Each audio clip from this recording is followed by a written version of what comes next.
Before all the hurt, my life was full of color. Masaya ako. I loved freely, dreamed endlessly, and believed the world was kind. Akala ko I was safe. Pero lahat nagbago nang sabihin ko ang totoo. I'm bisexual. Ano bang pinagsasabi mo? Kadiri ka! Hindi ko kasi alam kung paano sabihin sa'yo. But I hope matanggap mo ako.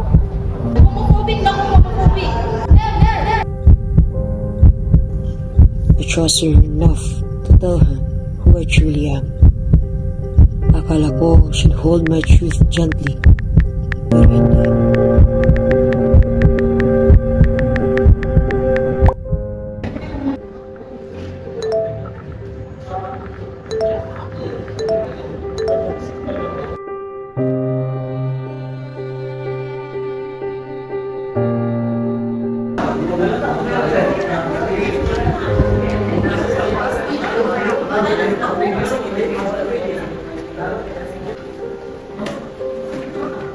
Uy, tomboy!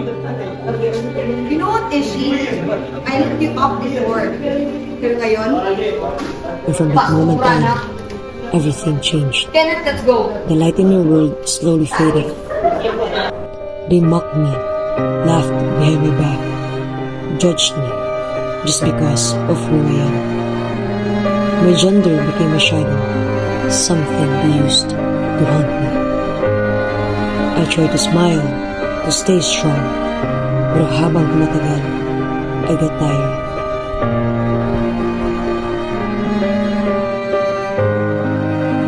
You young tomboy! I had friends I trusted, moments I cherished, my heart full of hope. That's a very sad thing. Bakit ganito? Why is being true to myself treated like a crime? Every glance felt like a threat. Every silence felt like rejection. Even my own father can't accept me.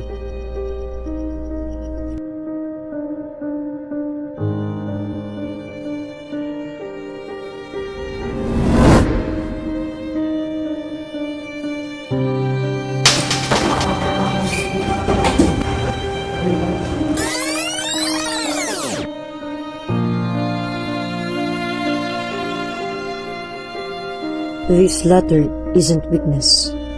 It's my truth, my goodbye.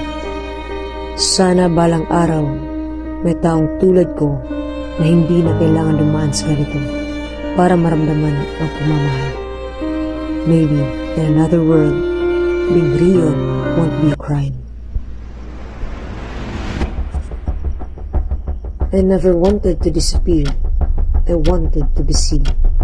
All I ever asked was for someone to say, "It's okay, you're safe, you're loved." But those words never came.